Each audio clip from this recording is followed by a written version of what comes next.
So what have you guys been listening to this week? Turnstile. Me Dude, too. All I listen to right now is some hardcore shit. Well, a lot of Face to Face though too. Like I just watched the Face to Face documentary. Yeah. Was it good? Oh yeah, amazing. There's a lot of good punk docs lately. The Anti-Flag one is really good, believe it or not. I almost watched that, but Yeah, I was it's like, I worth saw it. the Face to Face. So yeah, Turnstile. Like, when did you really start listening to him?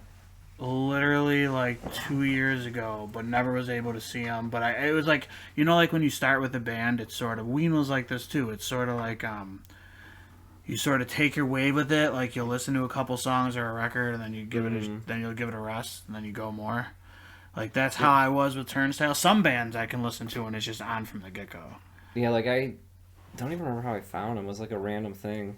I think I was just looking for hardcore one day. I was like in that mood, like I need something hardcore. And then Turnstile. I was listening to Trapped Under Ice actually, and then it was like Similar sound for the next hardcore. video. Isn't the drummer the lead singer? No, I think originally that's what it was, but not anymore. No, Oh, I don't think so. But I don't know. It's something to check. Bob, can you check that out? Yeah. but yeah, I thought that's what the case was. But anyways, like, didn't they play at Riverworks a couple? Yeah, like a they year play that ago? Every Time I Die Christmas Did show. they? So it was right around this time, like 2 years ago, and I wanted to go, but for some reason it just didn't. And part of the thing, happen. like, once I found Turnstile, because I was kind of disenfranchised with all the music that was coming out, Yeah, and it was like nothing was really doing it for me, like nothing was hitting. And then I got in that hardcore kick, and then that, and I'm like, what the fuck is this? This is absolutely amazing. Well, what did it for me with that band specifically was the YouTube videos from Hate 56. Shout out to Hate 56. But that channel and watching those shows, because the crowd is what, like now they play a lot of shows with like barricades and stuff, but still the energy is still there with that band. That's what I think is important. You know what would have been awesome to like see them play a house show before they started hitting. Yeah, I actually think they did like a house show tour like recently. Did they? Like just like after. Like I've seen bigger videos shows of or like whatever. Trash Talk doing house shows, and the fucking The one in amazing- the one where they're hanging Yeah. from the top from the roof. We tried setting up something with Trash Talk years ago, but they ended up not going on that tour. But I was like reaching out because when they first came out, I'm like, what the fuck? Like this band's kind of amazing. Yeah, that band is fucking brutal. Which actually like top 3 house venues. Mm. 'Cause, you know, like people hear you're in a band and shit, but they think you're out at bars and like playing in clubs like the Town Ballroom or Yeah, or even someplace. making money, like Yeah, or even making but any kind of money. The majority of people don't know, like, especially if you're outside of punk rock, like house shows are really where it's at. Yeah, for sure. And then people hear about that, they're like, what is a house show? Oh wait, you're playing in somebody's living room or attic? And I think in our area we've been pretty blessed over the years to have a bunch of like really good houses. Well, people forget, especially in like Southern California and the West Coast, that The Offspring, Green Day, all these Operation Ivy, all got their start in house shows. And Gilman Street is it's a venue, I mean, but it's still a part of a house. And the Gilman Street house is like a legendary house. But I guess And yeah, locally, as soon as you get on a major label though, you're not allowed to play there. Yeah. Because that even happened to Rancid, even though like Opera Ivy kind of made Gilman famous. As soon as they signed, they weren't allowed to play. They had to come in under like fake names. There's great footage from a Gilman Street show of Bob, if you can bring this up, of it's on YouTube, of it's Ceremony. You know the band Ceremony? Another No. great I'll have to check it hardcore out. band, just screaming, simplistic, goes with the flow, like it's everything sort of like systematic, like you know where it's gonna go. It's the same riffs, but the way they do it is just fucking, you could tell it comes from the stomach, like the anger that he's singing about. Really? But them and Davey Havoc. You know, I love Davey Havoc, even though I don't like what he's done in the last 10 or 15 years. All right, now Bob, in the search bar, type in Davey Havoc too, and it'll come up. They cover a Project X song, which is incredible, and the amount, like this just goes to show, and we'll show this on the screen, like what house shows actually feel like. To me, this is what Davey Havoc, HAVOK. yeah, and then Ceremony. I seen it come up. There it is. And this is from right there, Straight Edge Revenge. Yep, this is it. And check this out.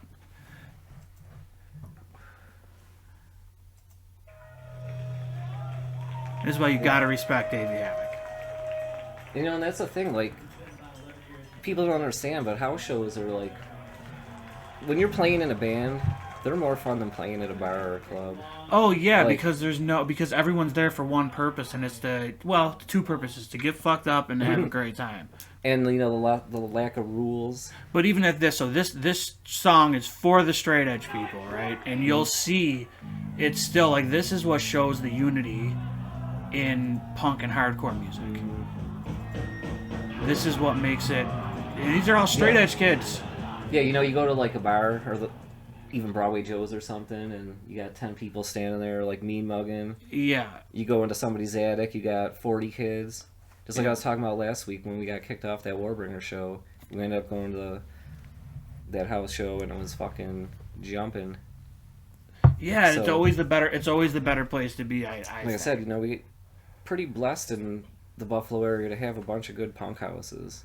So, like, what are your top three? All right, top three basement or attic shows, underground shows. Are just venues. We're not even sticking with shows. underground venues in general? Yeah, just house venues. Okay, cool. Well, then my number one is going to be Custer Street, 99 or 29. I have to lump them together. But I've seen a lot of crazy shows there. Gangrene. I've seen this band called Kohu 63 from somewhere far away. I don't even know. But these shows were intense. They were violent. And if there was 20 kids in the basement, it still felt like more than... And what was the nickname of that place for the people out there? Custer. The Death Trap? Oh, 29 was the Death Trap. Right, 29 was the Death Trap. 99 had a name too, but I don't remember. That's why I never fucked with it. Like, I heard about shows going there and actually drove by to go to a show. I don't remember what it was, but drove down Custer and I saw this fucking kids out there. And I was like, what the fuck is this? Yeah, this all hanging out on the porch, hanging out in the driveway, hanging out in the This is before I really knew anybody in the punk scene, too, so I didn't know what to expect. And I was like, kind of rolling solo. And I'm like, I'm not just walking up into this fucking place without knowing anybody. You might get fucking stabbed. Yeah, I seen Leftover Crack was supposed to play Club Infinity with Citizen Fish and Millions of Dead Cops. And Leftover Crack dropped the tour, so Millions of Dead Cops, Citizen Fish played over at Custer, and I didn't know MDC was playing, but I knew Citizen Fish was playing there because I had talked to people that went to that show. Yeah, it was a really last minute show. We were on our way to getting ready to go to Infinity. Really? So Leftover Crack just canceled right on the spot? Yeah, who knows what happened. I think they couldn't get over the border or something because they had done like 4 Canada gigs before that. It's funny because I remember we played with Star fucking Hipsters a couple times. Yeah, which is probably my favorite band to come out of all that shit. The funny thing is, like, I think it was like 2 or 3 different times. And I remember one time Stizza had to borrow my fucking amp, which is only like 100 watt solid state. And That's pretty sweet, though. And he had to go to the merch table and get his own fucking CD, open it up, and stand there and read the fucking lyrics. But, the whole time. And but the next time we played with them, like, we were trying to hang out, see what they wanted to do, whatever, and they were all out at Mighty Taco, because that's what a lot of bands do when they come to town. Yeah, for sure. But he just stayed in his fucking van huffing gas the entire fucking time. Yeah, the most recent time they played here, they were supposed to play here again, but it got canceled due to the COVID. But they played at Mohawk Place with Negative Approach, one of the best shows I've seen in a very long time. And was that Hipsters or Leftover? No, Leftover. But he was so fucked up that 8 songs in, they refused. He said, until someone can get me drugs, I can't play. He disappeared for 15 minutes, got back on stage, and they finished the whole set. They played for like 2 hours that night. Well, that's why they're a crack rock steady band, huh? Yeah, that dude's life is crazy because he spends half of his year like sitting there doing like hopping trains and smoking crack, which I gotta give respect to the guy, I guess. Yeah. And then the other half is him playing gigs and smoking crack. It's funny because years ago I told Punk Rock Davey that we should take a summer vacation and just go hop on a train to the West Coast and hop back off just for the hell of it. It sounds wonderful. Maybe we can do it now with the podcast and just bring cameras and GoPros and just do it. Next to your summer vacation. You guys are way too overweight to be catching trains. Yeah, you know what? We'll have to wait till they're like rolling really slow. We'll have time to work out. Yeah, and plus if we're gonna hop on a train, like That'll put us at least in shape. You know, by the time we get to like Illinois, we're gonna have to be in shape. Me and James hopping on a train. Who's eating who first? Because I don't know how that's gonna play out. I'm bringing my bank card and going to the fucking Wendy's or something. That's not a train opera. Or wait, you know, we both work in restaurants. Once we get into Kansas and shit, we can just grab a bunch of corn and fucking boil it on the steam from the train. Yeah, but Speaking a lot of corn on the cob. Once that starts running low, I ain't boiling no pets and shit like these motherfuckers probably do. It's awful. Yeah, I know. No, fuck. Oh, I know. Listen, hey, I'm not saying I'm okay with it. I'm not. You know okay what's gonna with happen is our by the time we get to Erie, Pennsylvania, we're gonna be fucking getting a hotel and having somebody come pick us up. Yeah, Bob. Bob will be coming to pick us up. Bob, we're in Erie. We're at the Best Western. Can you come in the morning? Free continental breakfast, Bob. Any other good shows at Custer? Okay. Was that your first punk house you knew about? Yeah, definitely. But it was like sort of growing out. But I seen some cool shows there. I seen Municipal Waste there. Sick. Which was awesome. On their EP before Waste Them All even came out. That was really cool. People hanging from the rafters and just throwing whole like 12 packs of beer and just exploding everywhere. My second favorite underground venue is the Warehouse in Syracuse, which I don't know if you've ever been to. No, I haven't been out to that. But me and Bob had played there multiple times, and it's concrete walls, and anything went there was like, and Bob explained it, like going into this place, you had to like find it, right? It was like, I remember being across the street from a gas station. But you had to sort of like go through like it was down in an alley, and there was like buildings all around. Yeah, like, a parking spot, and you had to be in the band or like be close to whoever to like get back parking back there, or just sneak under there with the other rats because is that one of them places they don't even tell you the address unless like you know? No, yeah, you just kind of got it's an Ask a Punk type of thing. Yeah. Look for this alley. Which is another thing we should say, especially to break it down for Reed, is like that's how these underground venues work. Is like everyone knows about them, but no like there's a name, but no address is ever listed. Yes, that's why a lot of the flyers it always says like Ask a Punk. The only venues that really survive are the ones that are in the more urban areas that the cops aren't exactly bored and just trying to patrol these places like that. You know, the neighbors don't necessarily seem to care. It's sort of a the shows are always ending early, though, and stuff. Like, they got to be done by a specific time, which is also problematic all the time in the punk culture. I know, it's like, it's a paradox, like, punk time versus, like, we got to be respectable so the cops don't show up and fuck everything up and not let us play here anymore. Yeah, and the thing about the Warehouse was cool, because those shows would go till 2, 3 in the morning, and I seen some cool shows there, like the Virus reunion I seen there, and Who Killed Spiky Jacket played. Was that Virus reunion before the one at Broadway? No, it was after, but it was right when they were getting ready to release that newest record, which is really, really good if you haven't heard it. I haven't listened to it. But I'm still trying to like figure out if I like Who Killed Spiky Jacket or not. Because they seem almost like a parody of like punk. Yeah, but that dude is not a parody of punk. He's a true die-hard, like, and he's on, eating out of a dumpster. You know, that dude is on, like, Ancient Aliens or something. Like, he's like a UFO investigator. Really? And he literally is on, like, those shows in, like, a shirt and tie and shit. What? But then he's preaching the word of punk, and he means it. And, dude, these shows are no slouches.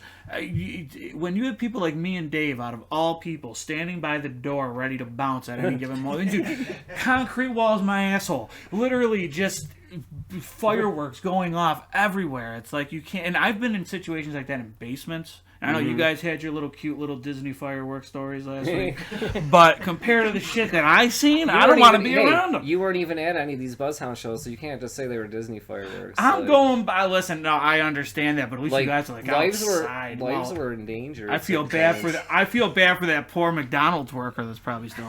Those were they're probably fucking traumatized. And that was before there was even any of us in bands. We were just going to see bands, and we didn't have like a constant hookup, which. Actually probably started with Bob living down in Atlanta or having to go down south and then bringing fireworks back, and then we kind of all realized, oh shit, we can just drive to Pennsylvania and get our own fireworks too. Yeah, once you have them, then it's like an instant have to use them. But not only that, then it's you got to have them, and you got to have stockpiles of them too, because if you're caught slipping, you're getting blown up. Yeah, right. We actually, I think one of the last shows I played was out in Syracuse somewhere, and it's like a town hall or something. Yeah, Syracuse has some really cool venues for a long time. Finger Lakes. I know it was. Ithaca. Oh, was it in Ithaca? I don't remember, man. I think. Or was it in Binghamton? No, it wasn't that far. Oh no, it was somewhere out there. The South? Some little town hall. Who the fuck was the band that was even playing? It's funny how every Cool guys. Yeah, they came out and played with us a couple times out in Buffalo, and then they set up something and wanted us to come out. And all I really remember is like I had just gotten a bunch of new tattoos, and they were healing, so I didn't want to fuck them up. It's funny how every smaller venue can replicate one from another town, but there's always the ones that like stand out completely, especially the smaller places like the Crow's Nest, which locally is like the unsung hero of the underground scene for that time period. Like Bob played there numerous times. You played there. I played there twice. I designed a bunch of the flyers for it. Yeah, and we'll have to get those and show them. Amanda had that place. Actually, one of my top spots, and we'll talk about the Crow's Nest, but I think it was before she had the Crow's Nest. She was living on Breckenridge. Oh, yeah. Was that like in her living room or something like Yeah. that? Yeah, I heard about that, but I And never went to those Breckenridge shows. The Breckenridge shows were fucking crazy. Like, actually, here's one right here. A couple of them. I didn't do the virus one, but the Steve Kelly's, the Christmas. Yeah, Alicia Christmas. Ballsy did the virus one. Props to Christmas her. flyer with Santa Kelly. Oh, yeah. I never seen that before. That's from the Breckenridge shows? The breathing pattern. Who the fuck was that? Rudolph! Who the fuck Yeah, was that's- the breathing pattern? Like, obviously we know Rad Ops because they're close friends of ours. And B-side B-Sides, which is Mike's band. That, like, I know he's doing the Abrupters, and I love the Abrupters, but B-Side Bastards, fucking amazing. Well, they fell in like that Less Than Jake yeah. MXPX. Real And Big actually, Fish like, type before band. that, Mike was in Morgue Riot. Yeah, with So- with Dirty. When One Wave Terror first started playing, like, we were booked on all these Mad Dog shows, and it was always with Morgue Riot. Jesus Christ, we can do a So- whole fucking 4 episodes on Mad Dog. Mark, I love you, but Jesus Christ, we'll have him on sometime. I'm definitely having Mark Miller from Sick Boy Productions Yeah. and Boss Tribal. Oh, we got plenty to talk about. I got plenty to talk about him too. Like, I think me and him almost got into a fight in a parking lot of Diablo. Yeah, or welcome to the something. club, dude. You remember that? No. Like, back behind Diablo, like, something fucked up happened, and, like, remember we were blowing weed hits in his face? Cause I he hit, remember that. but I was, like, legit ready to fight him. I don't even know why. Well, he hates that. Yeah, that's why we were doing it. Sorry, Mark, but that's what we were doing. Something bad Yeah, happened. I forget what it was. Yeah, anyway, Mike's band, Morgue Riot, the first one, like, One Way Terror first started playing a bunch of shows, and we were, you know, Sakura Post and Diablo and wherever the fuck else. Right, standards for that time, yeah.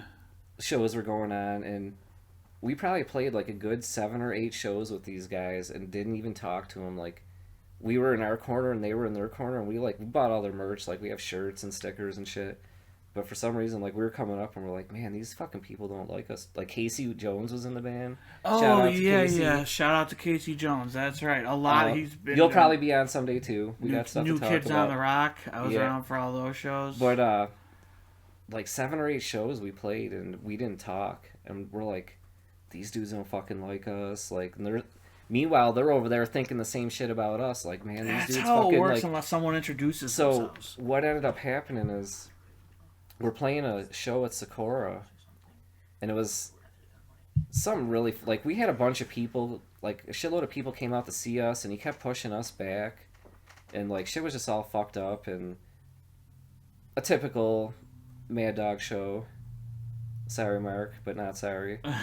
And so it was all fucked up, and I was like, you know what, fuck this. Like, went to the bathroom, and you know the big industrial rolls of toilet paper? Yeah. They were like this fucking big. Jacked a couple of them, and he was driving that little fucking blue hatchback car that looked like a micro machine. Oh, I remember that car very So, well. Me It's not and bad, Dave, but I do remember that car very well. me and Dave went out, and a couple other people, maybe like the Cran-Tangerine kids, like, we fucking toilet papered the fuck out of his car. And like, he was still in like the venue, and we were all sitting outside like smoking and waiting for him to come out. And actually, like, Mike and the Morgue Riot dudes, like, they saw that and they thought it was fucking hilarious, and that we did that, and we started talking, and we're like, oh man, like, we've been playing all these shows, blah blah blah. And they're like, oh, we thought you guys hated us. And we're like, so then it was nothing but love. And like, shout out to Mike, like, I've asked him to, like, the last show I played, like, I wanted him to play any show I've ever asked him to play on, he's played. Like, been on stage singing ska shows and shit. So much love. But it's funny with this flyer here. So we're playing at like Breckenridge in this living room, and right in front of like the picture windows there. So we're playing this one show, and it's always fucking wild. You got all the crusties in and whoever else, and you never know what's even going on around the neighborhood because it's the hood. And like, I think there was a murder like 6 months like 2 houses down 6 months after she moved out of there and went to the Crow's Nest. But is that right, Amanda? yeah, because she went from there and then went and started the Crow's Nest thing, which you can discuss since that was on your list. Well, no. Go ahead. It's good. So we're playing this one show. Maybe it was this one. I don't know. But so me and Bob and Andy from Rad Ops are sitting in this room smoking shit tons of weed for hours, and there's a certain person in the Buffalo music scene, probably the coolest person in the Buffalo music scene. Everybody knows who it is. I'm not going to say his name, but because he plays in shit tons of bands, doesn't smoke weed, like barely drinks or whatever, and he's just popping in saying hi to everybody. We're just getting fucking stoned AF, capital AF. And I think I had some like some white rhino cross that was like some rare exclusive shit. It was a white rhino AK-47 cross. I fucking hate names of marijuana. I'm sorry. I do. I do. But I get it, though. It's good for the story. But go ahead. Well, you know the lineage. You know what you're getting into. Yeah. So, we're sitting in this bedroom, and this particular person happens to be playing drums in whatever band was playing first. And he comes in, says hi to us, and then we're like, hey, so-and-so, like, want to hit this tree? I remember this. You want to hit this tree, so, like, we get this session going, and he takes a couple hits of weed, whatever. And then he's like, all right, cool, guys, talk to you in a little bit. I got to go play, whatever. Well, before he left, he said, oh, yeah, this is like my 3rd or 4th time. Yeah, he did. Wow. Yeah, he changes the shit forgot up to tell us that. Like, he just popped in, like, we thought it was whatever. And then, so we're still sitting there. We're still smoking. The band starts playing. And Who is it? So I know. You edited it out after. Who is it? Jordan Catalano. Oh, okay. All right, okay. Now that's going to add to this. Go ahead. So, he's playing drums in this band, and we're in the back. We're smoking. Hear the music. All of a sudden, we hear this loud-ass crash of glass. And then music stopped, and everybody... And there's a lot of people. There's probably, like, 50 or 60 people here, maybe. Maybe at this point, there was probably only 30, but it was packed for a little living room. And there's a bunch of pictures on Facebook of them shows under my shit. You can always look up. So we get up and run out of the fucking room.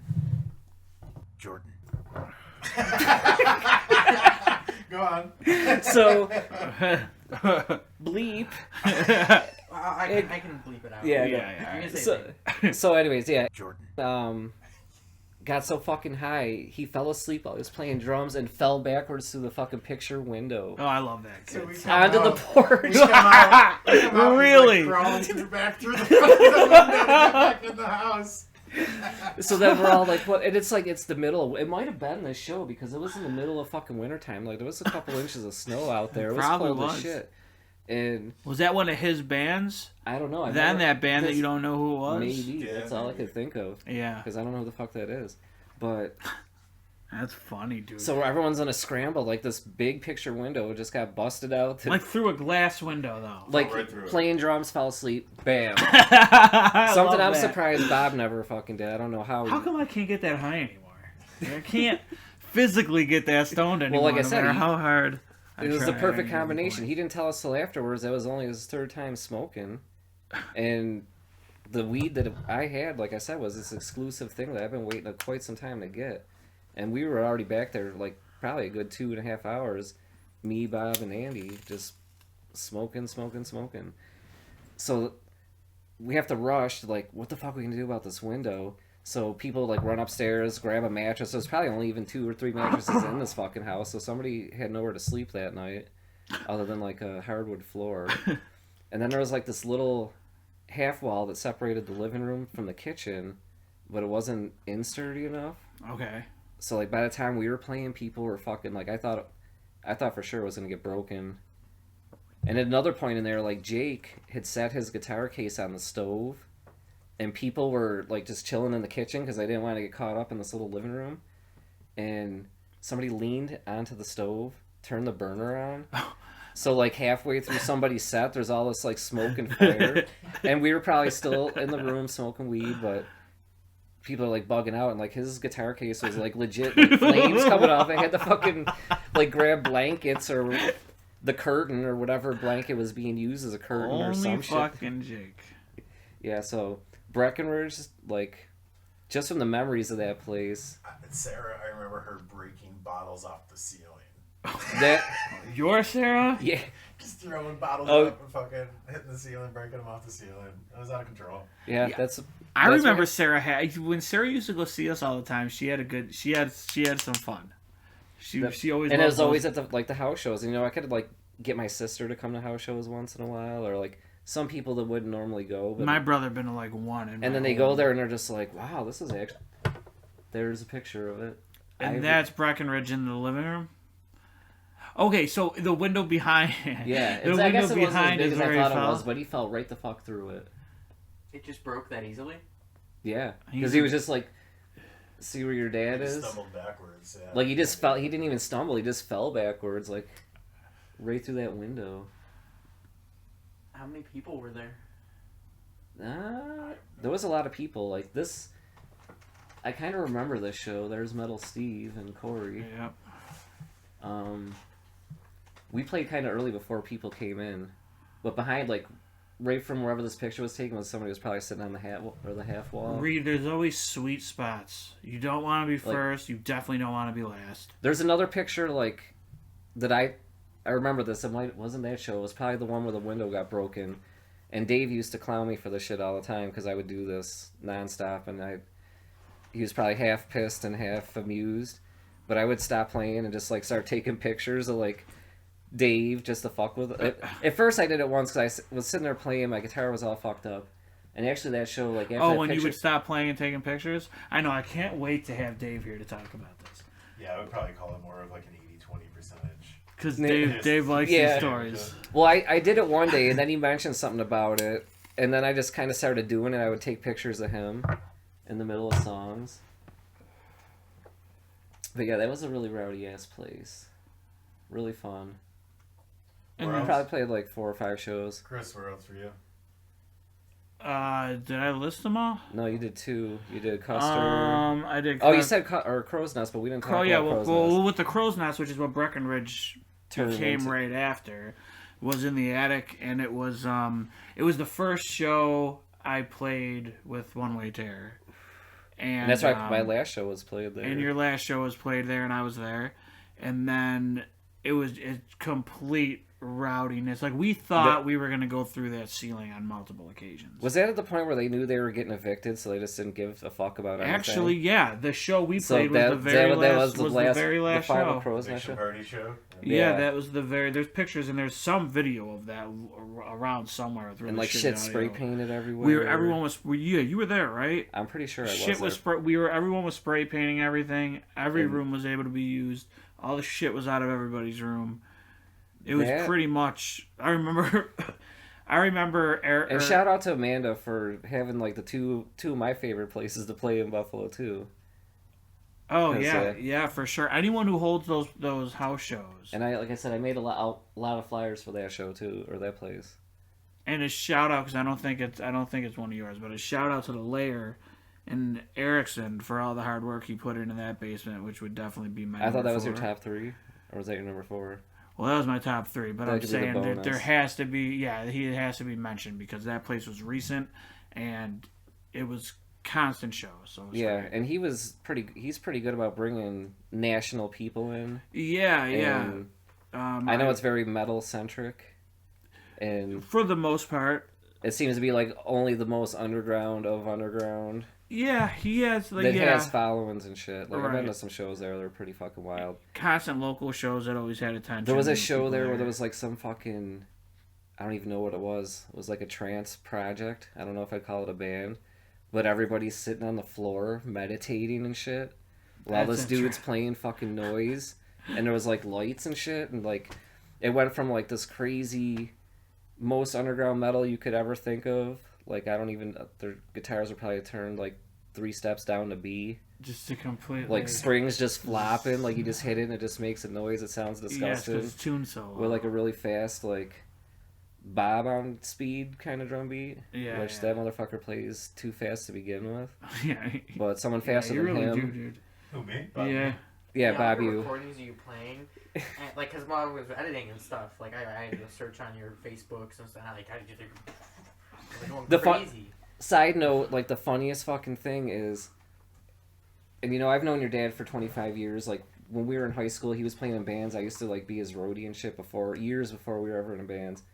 And every time we've ever been somewhere where he's played drums, from then to 2 bands we've been in together, someone's always like talking about how fast or how hard he hits the drums. He's broken many a drum head. And like so sucks. like 25 years of people like, yo, your fucking drummer like hits drums like he hates the world. What kind of skins is he playing on? Are they fucking made out of steel? Because there's no way them shits shouldn't be broken right now. So I had to only use black dots for Is that- the longest time because it would actually withstand it.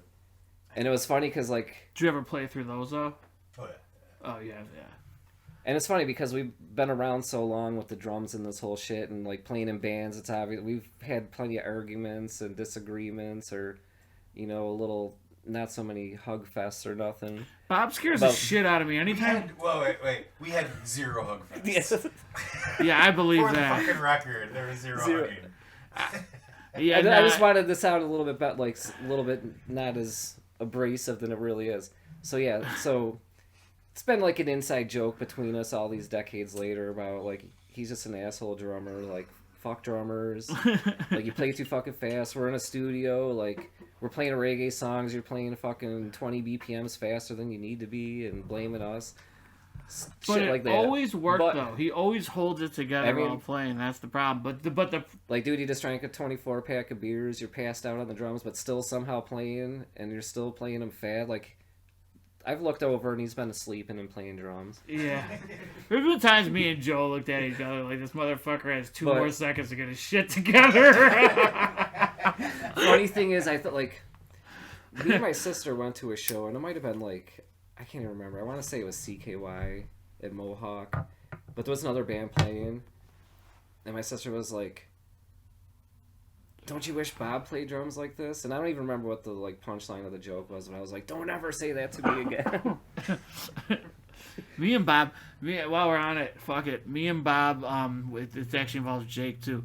We were playing a bass at, what show was that, Bob? Come on, you know what story I'm about to I tell. don't know what story you're going to tell. Well, yeah, you are. Well, yeah, you do. We were playing this show, and Jake, I think he physically broke his guitar It was a brand new. when we were fucking playing guitar. brand new. All that, like, $600 Ibanez that he had. The It was like white, fucking, curly white one, yeah. This is why I don't fuck with Bob no more, and I take everything he says as word. I don't. You were talking about you getting like fighting with him and having your moments over the years. Nah, man. Not fist fights. I think maybe one time said I was gonna fucking punch him or something. He laughed at me. Yeah, exactly. That's the power of Bob. It's bullshit. It's not cool. Sleepless nights thinking about this. And then what happened? Like the hockey game was almost on, so we smoked some weed, watched hockey, and ate chicken wings. Yeah, he's the thing is, like, you can't do what I gear towards doing first after an awkward situation is talk to him about it. Like, yeah. I noticed that with Bob, and Reed can probably attest this. You can't talk. You gotta give it a couple days, say it as a joke, and see how he responds, and then the conversation can take place. Because at this show, Jake ruins his guitar, and Bob, we're trying to figure it out. We're like 10 minutes in with nothing going on. I'm like, Bob, let's just play. Fuck it. What Bob's was he like, doing? Like while the guitar was broken, just fucking. We thought he was trying to fix it, but I think it pretty much was non. I think Bob was doing the right thing and playing babysitter and making sure he was okay. But Which the weird thing is, like, Bob was probably feeling awkward because that's usually my role when I was playing in bands, and then especially like. I love you, Jake, but sometime back then, like, there was some issues, and it was getting really hard.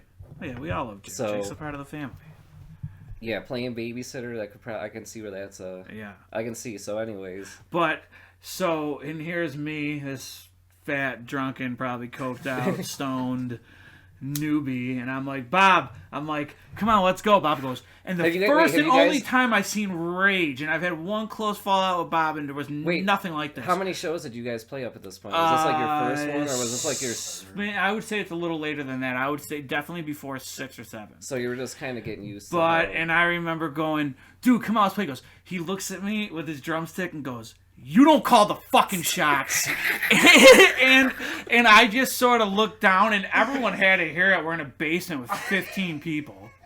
And I'm just like... He was waiting fucking 12 years to fucking say that to somebody. But I was out of line. I was out of line. But it shocked me into really... And then after, I remember, you know I'm where sure it you was? said it, It but was just the not at that Lair. tone. Because after we were out in his bed... It wasn't the Lair. It was, I think it was the Flower House. Oh, because they were recording oh, downstairs. yeah. There's actually a recording of that show. Somewhere. Yeah. Because they took money out of the door to like record. Oh, whatever. shit. Oh. We never saw the recording. I don't know. Homework assignment is to find this fucking video. Yeah, I'll have to get a hold It's of not Mike video, and it's a- those. it's a It's a recording. audio It's an recording. audio Oh, audio. recording, but still, you'd probably hear some shit down there. That was a great show. If we it can was, find an audio for that with the clip of him saying that to be in our intro, Oh, just that my audio.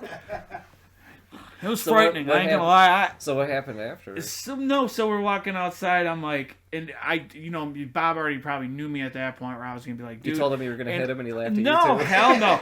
No, I ain't gonna hit him.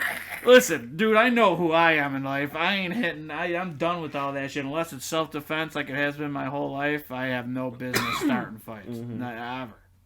Get my fucking ass kicked.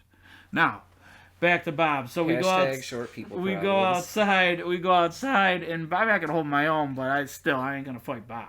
So we go outside, and I probably I would got. say, didn't you learn anything from last week's story? I probably got like 13 milliseconds of a word out while Bob was like, dude, I'm sorry. Like, I don't even know if you said I'm sorry. No, You're like, yeah, I did. dude, that's how I get. Like, I'm sorry. I normally don't get like that. Like, I love Bob's closure to things is just saying, no, it's cool, we're done. And he never wants to hear about it again. But he's putting us in front of a camera and making us talk and shit, so I figured I can pull out a good story about Yeah, Bob. thanks for the story. Yeah. Let's see, and that was... Where was that? Oh, that was just a Bob story. Yeah, that wasn't even that a was- venue story. No, it wasn't. Well, I mean, it was a You know house what? show. Where were we? At the Crow's Nest? No. Yeah, we were. Oh, what? I remember- For you. No, that's what we were just talking about. Oh, yeah. I remember watching... It was some show, and like I said, Rad Apps, shouting you out a lot in this episode, because obviously there are people, and we play hella shows with them. shows, yeah. And they're still very active. Even, I don't know what... How many shows? Hella shows. He said hella. I don't know, it's like...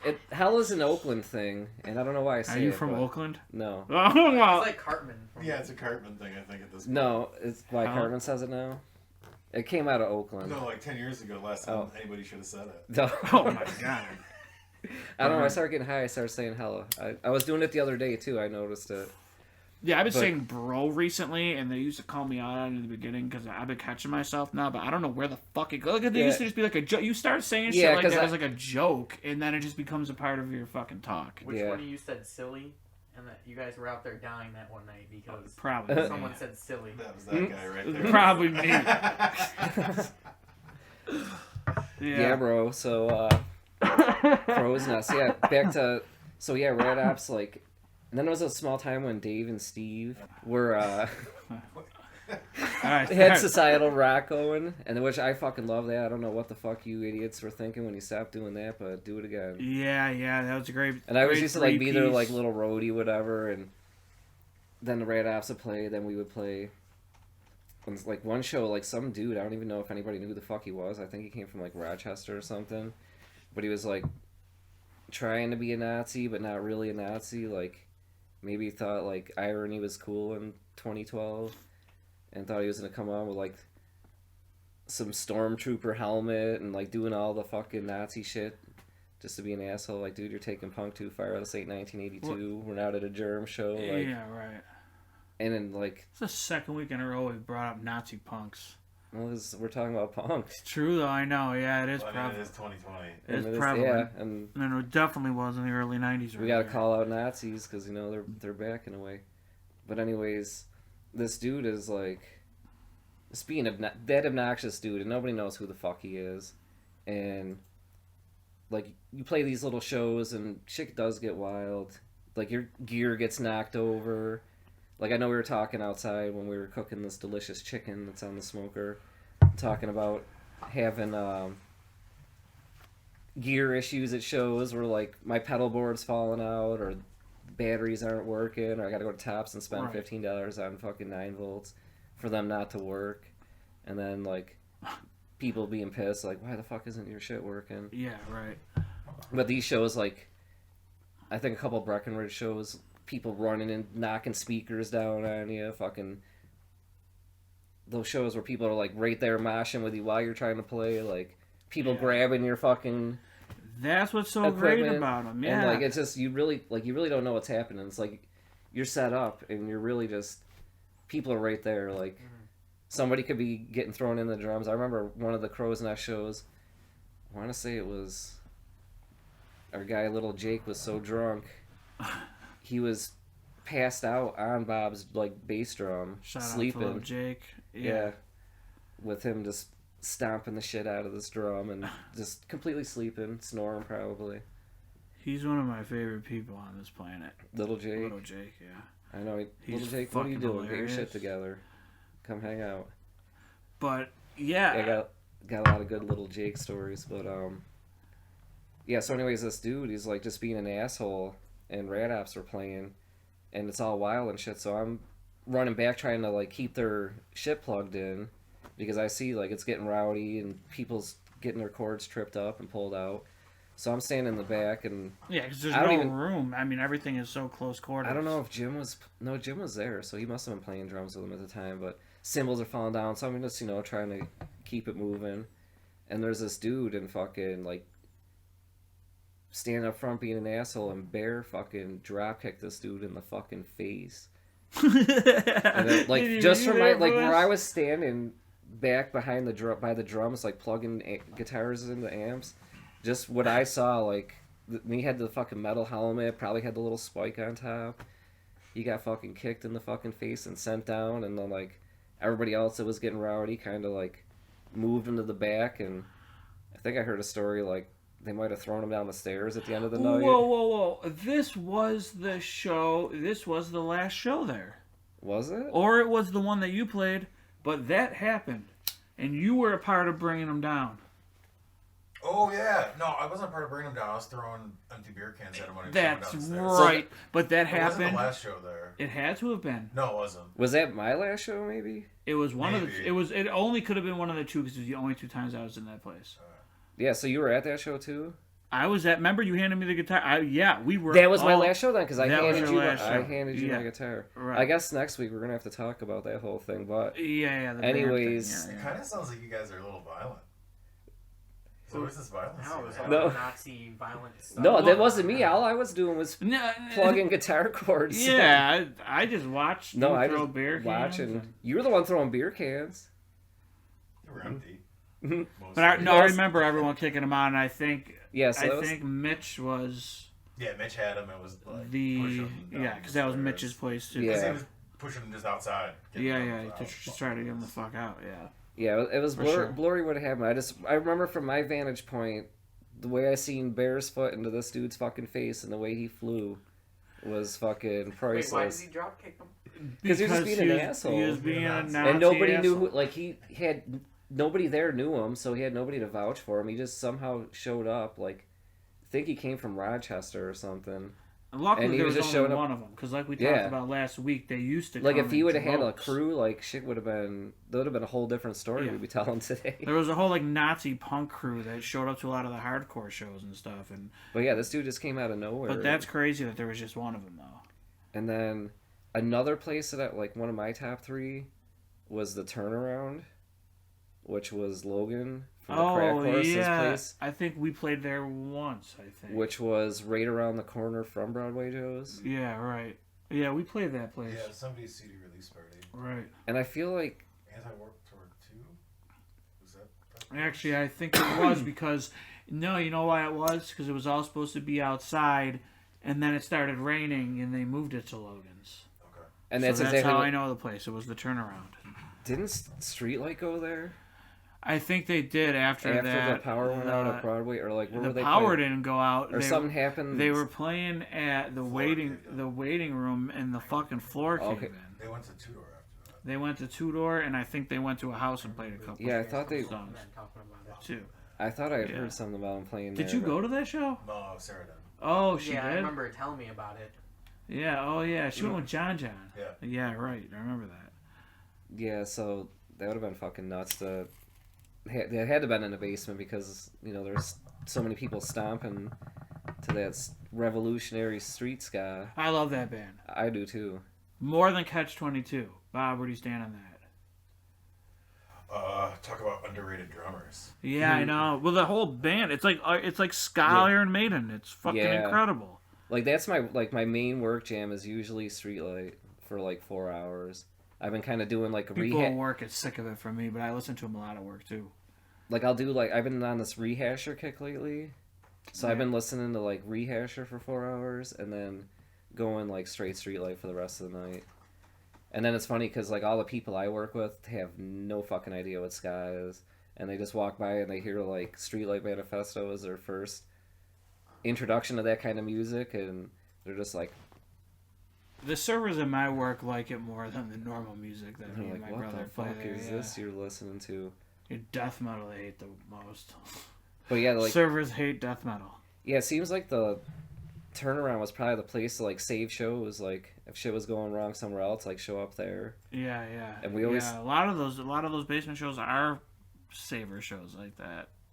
And a funny thing that used to happen there all the time when we play there, and we'll bleep this person's name out, is that when Brian was going through this thing, and he was trying to hit on girls or whatever, and he'd have like the cheesiest pickup lines, and me and Dave had this thing like where we would be at opposite ends of the party, like talking to different groups of people, but we would both hear it, and we both know what was going on, and we would lock eyes from like across the driveway, like I'm over here smoking with a couple people, he's over there having beers, and we would just know, and we would just have like this grin. It was like a telepathic communication, like, oh no, this is gonna be fucking funny. Right. Yeah. But then, and like, yeah, the Crack Horse was always like playing with them dudes, especially Logan was like keeping it real with the 6-foot mohawk. Yeah, they were good. They always had a crowd. It was I like the seedy basements. Yeah, because it feels like old '80s shows. Like when you have the ductwork hanging down and a couple strands of Christmas lights. It's fucking like, water leaking from something. I don't know if it's water or natural gas. So I don't want to say like I'm a diva by any means. There might be people that'll want to slightly disagree with it in certain situations, but I was always very particular about what side of stage I stood on. So when I was in Buzzhound, I was always stage left. I like switching it up for some reason. But after years of being next to a drummer that hits too hard, like, end up in a different band before he was even in it. And I'm like, I gotta switch the side I'm on because this ear's been taking too much pounding from a hi-hat. So then I was stage right.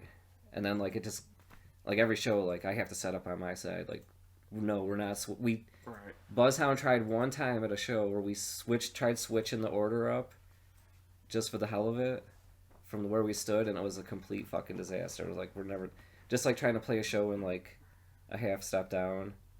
Oh, yeah. Like, anytime I ever tried that in a band, it's been a fucking disaster too. See, so when I never mind playing in a half step down.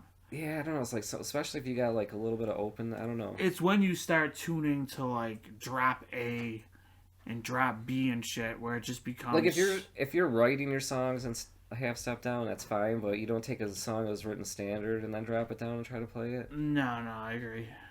Like I remember the last time I seen Metallica, they had all their shit like down a whole step, and it sounded like trash. Some bands have to do it. Kiss does it a whole step down now. Because of vocally. I mean, Whitesnake does the same thing. Their maybe it's shit's just dropped. maybe it's just my ears then. I mean, I guess if you have like them open notes in there, you're used to hearing. It worked with bands like Kiss because the song sounded heavier and more because it was so much. It definitely lower. didn't work with Metallica. But, so yeah, James Hetfield stopped doing that shit. But anyways, I'm particular about like what side of the stage I'm on, and we were playing a show down in the Lair, or not the Lair, the Turnaround, and we had like this issue with like the chords or something, like they weren't reaching, or there was a microphone issue or something with an amp, and like Dave had to be plugged in right next to the wall on my side of the stage, and like I was just like feeling really cramped and had to play in the middle. But also, this is in 2012, because this is the last night I drank beers until like February of this year. Was like I started drinking all these PBRs, like Dave had a case or something, and I used to buy the motherfucker beers when he was underage for however many years, and then he was old enough to buy beer, so I'm like, alright, I'm gonna snatch a couple of your beers for payback for 5 years of me buying you beer. So I'm like pounding PBRs. And this is a turnaround right before you left the band, pretty much. No, this is like a year before. Okay. But just pounding these PBRs, they're going down. I'm fucking whipping them at the wall, and like I was so pissed that I like had to sit in the, like be in the middle.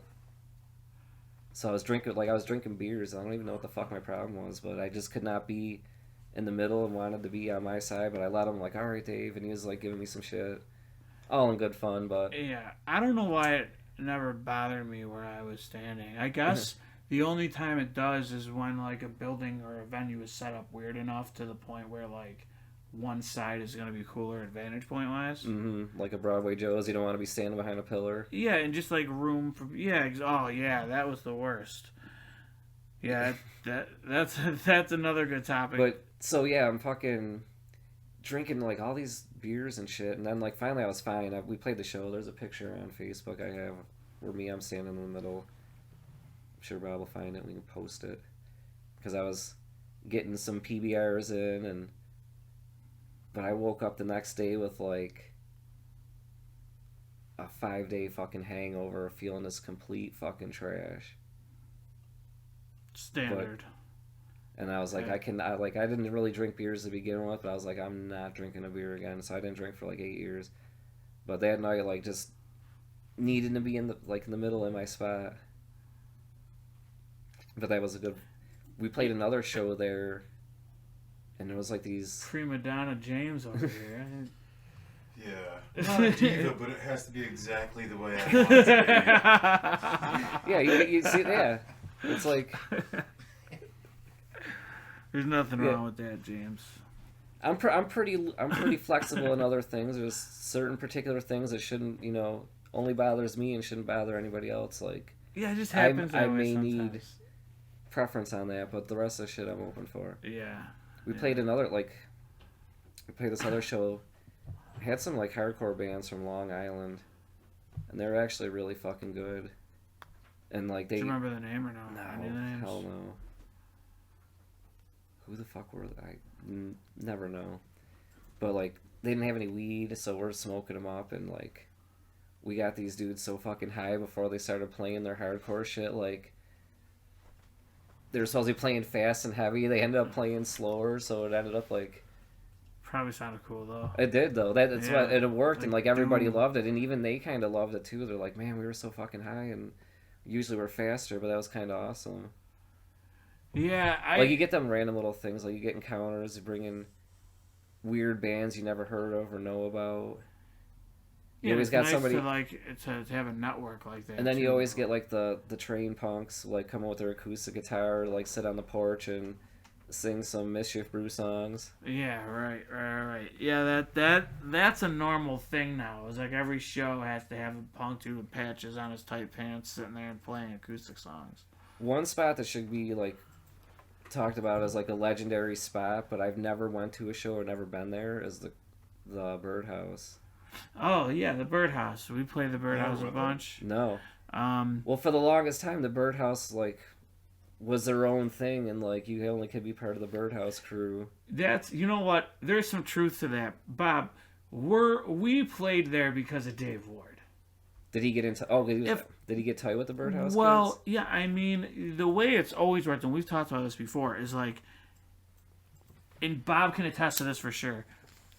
I have my leather jackets and shit that I wore coming up. I have my leather jackets that I sometimes wear now, but I'm not comfortable physically in wearing Oh, the gear, the like gear all the time. the uniform. Like, shout out to Dave, because he's a lifer, dude. That dude is being buried in tight pants and fucking in tight pants and dysphere fucking patches. But I can't. I feel like there's like this weird acceptance thing that until you get in with those people, it just feels like you're not. But the thing about the hardcore and punk scene is like everybody is for each other. You know what I mean? Like in the end, you realize like it's. But you would agree that they're like. Bird Haus was kind of an exclusive thing that you just couldn't. So honestly, yes, and I love all those kids. Shout out to Caleb and all those dudes. But yeah, absolutely, all the guys that booked us there. And actually, like a really good friend of mine, her brother was a Bird Haus kid for a while. But I was just like, so like I don't know, like what's going on over there. I'll tell you just this: hear like stories and shit. One of the most odd shows I've ever played in my life. Dressed in full Ace Frehley fucking Kiss makeup. Wait, that was odd for you? Like, I'll tell you, it wasn't at Mohawk Place the next night, but we played. Wait, hold on 1 second. At some point in your life, in your bedroom or your bathroom, you were dressed in full Kiss shit and playing your guitar. Oh yeah. Okay. And every Halloween. Face paint. Yeah. No, I'm just saying, like you sat in your bedroom, fully dressed up. Running through a set list by yourself. No, on Halloween sometimes maybe, but we'll save those pictures and videos for a later time, please. Thank you. No, I'm just saying, you don't have to admit it here, but I'm willing to bet. We played there at the Bird Haus in full Kiss garb. You didn't go there, right? And I was in a really bad place for a little bit at that time, and it was just, I remember seeing myself like it was a mirror of me standing there depressed with alcohol in my hand, getting makeup on my bottle, lipstick on my bottle, as I drank through Ace Frehley makeup to go play in front of all these punk kids' Kiss songs. But it worked out well, and it all ended up okay. But it was depressing. Your rock bottom. It was, which is one of my favorite Kiss songs. So it's funny that Rock Bottom, it sort of was one of them. I mean, you earned the most punk points for that fucking alone. Like, yeah, you showed up to the Bird Haus dressed in Kiss shit, playing a Kiss show. Yeah, but Dave... Like, there's nothing more fucking punk other than Dave. That was really... He probably went there and did a Garth Brooks set. Those shows were cool. Did it feel clicky sometimes? I guess maybe. Bob, did you ever feel like it was clicky at all? No. Did Never? they... So they either got a bad rap. I don't look like I should be there. That's what I mean. Like you never felt, and this is coming from someone who's gone to punk houses and parties and shit my entire fucking teenage and adult life still, but you never felt awkward at any of those places, like ever. It's hard to feel awkward when you don't give a fuck. Yeah, I know. You don't give a shit, which is good. That's why I think I'm fine. Like, and it doesn't feel weird for me. So. I don't know if somebody who cares about that stuff would deal with that situation. It's not that. It's not. And I'm not saying that I ever felt this way. You know, but they either like relax. They must have relaxed the rules because there was a point where like they were opening They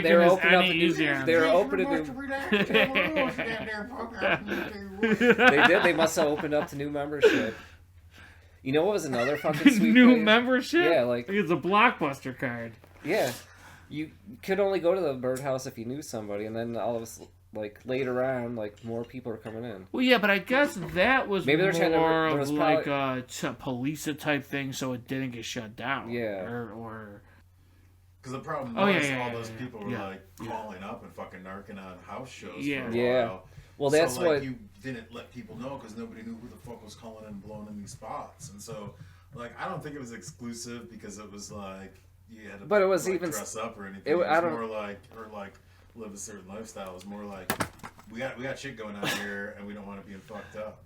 No, but I'll tell you this though: at the Extreme Wheels days, and as a young dude going to shows like that, and this had nothing to do with the kids, because the whole Bird Haus crew and stuff, they were their own thing, which was like I respected that. It was like the cool kids. Oh like, yeah, for sure. You know what I mean? In a way, I'm just saying it always sounds retarded. It was always like, but I'm in my 30s, thing, like... dude. I can look back on this and fucking look at it for what it was. And he's got bootleg Bird Haus patches. Yeah, I bought it at a store at the mall. Made that shit with a Sharpie. But no, but yeah. it could, those places could get shut down really easy, and I think that they were Yeah. that they had to fucking play their cards right, and if they thought someone was in there that was going to eventually drop And you some know, knowledge on the address or whatever. That's actually what happened to probably my favorite spot in this area, which I think Dystopia? the funeral home. Oh yeah, that was probably Like, the best venue in the city. That's what I mean. And there was a time when it was like, and I think wasn't it Mohawk Place? It was fucking so pissed, like they were doing something to like undercut. No, It was like Dragon Lord Frodo.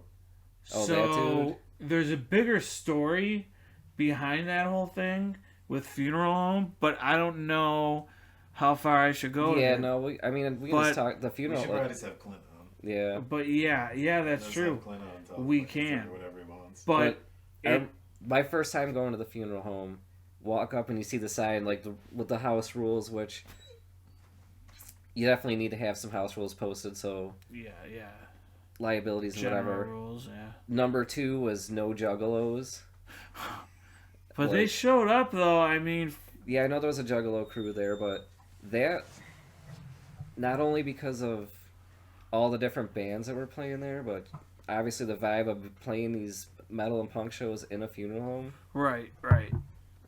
And I think some of the best house shows I probably played were there, and a lot of really good ones I've seen there too. And I couldn't tell you names right now. I couldn't tell you much. My memory's kind of hazy. Video of us when we tear at the funeral. There is the whole video on YouTube, which we Is it a video of us or a video? No, of you? you guys, Yeah. but one way. Well, I think there was like 2 different ones. I remember Jake bringing some people along to record one, but Societal Rot stuff's on there too. I don't even remember playing there once. or maybe I just went to more shows there. Yeah, we went to shows, but I don't even remember. But I mean, it was We might have played more. I don't know. The funeral home wasn't set up like a house show. I mean, it was literally in a funeral home. yeah. And the way the state, like, I seen big shows there. I seen Terror and Bane and H2O there. That's I mean that's the importance of it. I mean that One was show. a venue in the city like there was a house and had that credibility, but was known throughout the country and world. Yeah, it was, and I think Like That's where some of the didn't problems ETID shout it out in a magazine? yeah. So every time I did an AP magazine, they shouted it out, and I think then- that may have made some people butthurt, but I'm not sure. It had something to do with the original Mohawk people. So, and then they ended up getting shut down shortly after that. But that was a I great mean, venue. I never got to play at that venue. You never got to play the No, funeral home? that's one of the very few venues in the city from my time period that I was not lucky And enough to play. The cool thing is like people show up and everybody wants to drink, and obviously you're at a house show, so it's BYOB, and people were generally respectable about the rules, like Right. stay in the back parking lot, don't be out on the street, and just even testify like normally like playing like clubs and shit like that, or places out in the public, and they don't want you drinking on like leaving the bar and bringing your drink outside or whatever, or smoke here. Right. And normally I'm like, fuck that, like I'm just gonna do whatever I do, stick the drink up my sleeve, walk out and smoke a cig. But a place like that, like I'm definitely gonna be standing in the not that I'm drinking or anything, It's a but respect thing because like I that respect it, and yeah. that's what you want. This is a private place, and we want to keep Right. it here. No one wants to shut down for any reason. Yeah, that's what's hard about some of those places. And then Lugging gear down, playing basements is difficult because lugging gear up to the crow's nest sucked.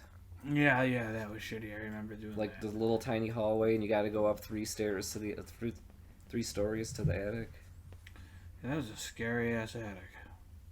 The only good thing is like if you got vertigo or if somebody was drunk or high, like, and you had to fall down the stairs, like there wouldn't be too much movement because it's so tight. You're just kind of bouncing along the wall.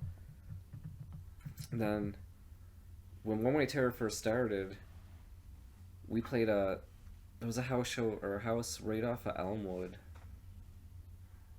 and I can't think of it. And it In begins, Buffalo yeah, or in Kenmore, Buffalo. Buffalo, right by the school, but not like down in the Elmwood Village on the other side of the school. There was this place called towards Kenmore. Dystopia in Kenmore that got shut down real fast. That was a really cool basement show. A lot of ska bands like Cherry Bang, Mm-hmm. which became Cute Is What We Aim For. and all these weird like ska bands and stuff were playing there. But yeah, a lot of places getting shut down. Yeah, so when I was younger, like, my dad used to live. I can't. What the fuck is that place called now? I'm high. Chasers. No, it was Chasers before that. Right there on Main Street. Yeah, right next to the cop station. Yeah, and I'm fucking embarrassed that I cannot remember the place's name, but I'd go over to his house on the weekend. I was like middle school, high school, just getting into rock because I had listened to hip hop the whole time.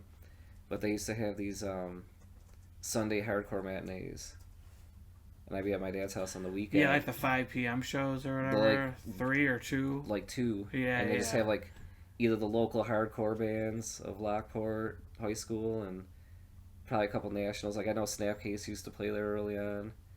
Yeah, hardcore matinee shows were the thing for a while. I'd be like 12, 13, 14 years old walking down the street and see this shit and like pay my $2 to go in and watch this.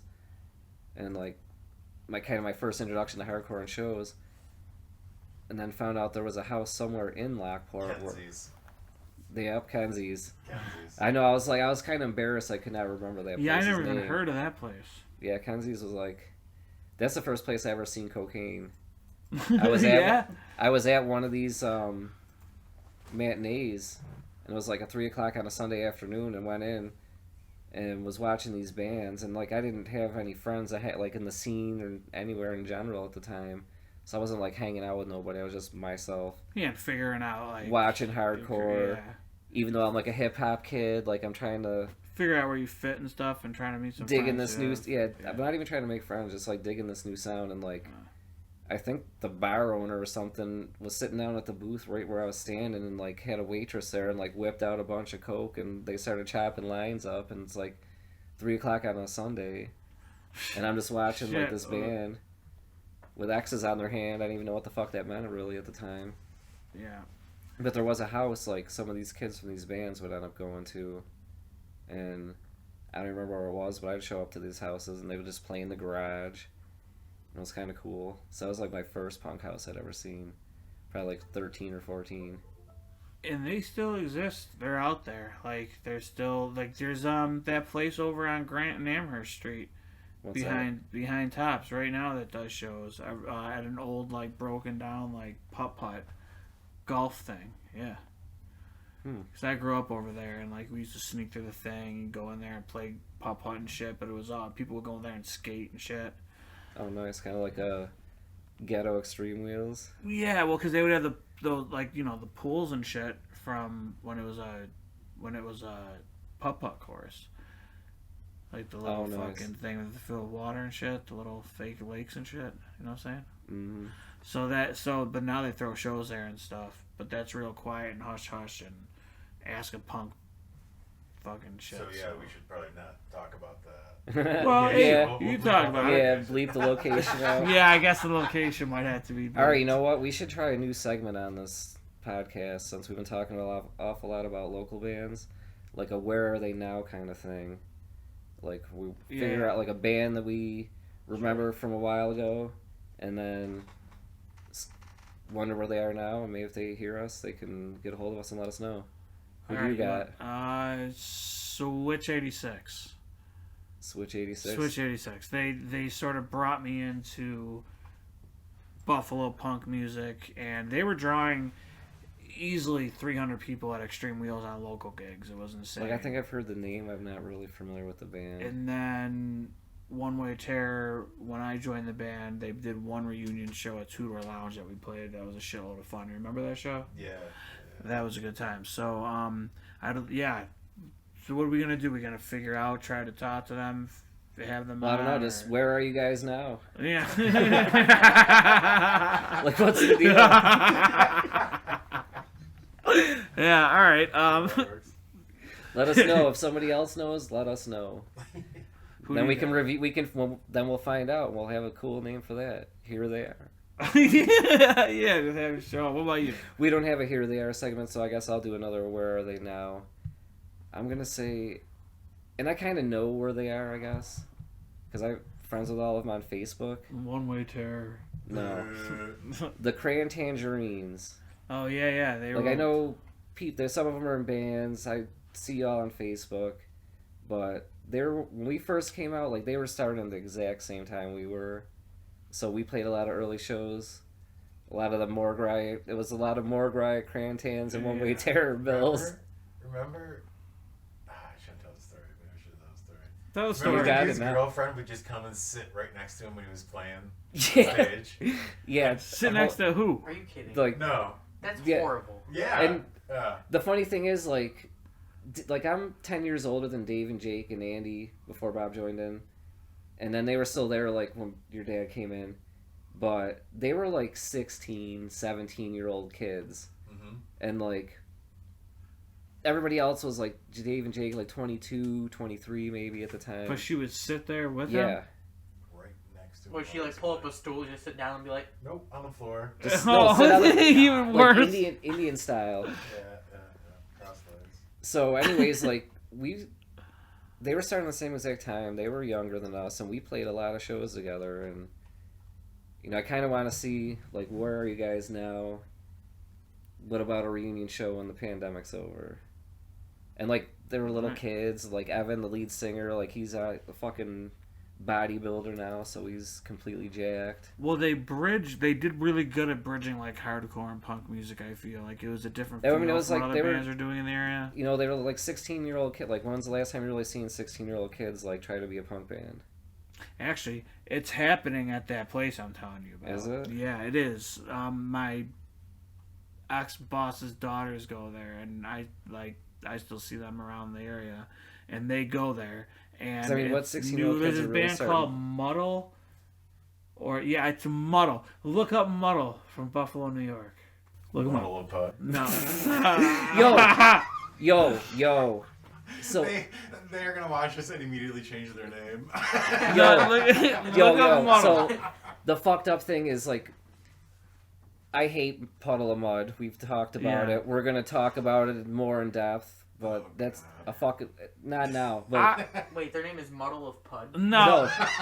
Puddle of Mud. What is happening? But and this is something we disagree on because Chris loves these guys. He's got the he's got a leather jacket that looks just like the lead singer. That's a total That's why lie. his hair is doing what it is right now. My hair is out of fucking control, but it has nothing to do with Puddle. But of Mud. anyways, like, and it's still there because I checked the last time I was there. There is a rest stop. Christ. Hey, there is a rest stop outside of New York City, and I think it's the last one in New York State before you get into New York City. And on a light post, somebody wrote in a black magic marker, Muddle of Pud. Oh. And I've been seeing it for 10 years, like every time I go out to New York City. And I was just out there 3 years ago. Me and Vicky stopped there, and I'm going to fucking look and make sure it's still there. Because I always just wondered to myself, like, did these assholes just stop here? Because it's right out, the truck stopped right outside of New York City. And one of these fucking dickheads, like, wrote this on this light post. And nobody's come and painted over. So that's fucked up that you said that, because it actually Muddle exists of on a Pud. light pole at a truck stop right outside of New York City. Maybe For 10 we years. wrap on that because Chris looks like he's ready for a nap. No, I don't, do I? What'd I do? What did I do? That's what it is. Clowns next week. I'm really high. That's where you had it right there. That's the end right there. We're done. That's it. No. Yeah, that's it. Oh, I'm the mascot of this podcast. Oh.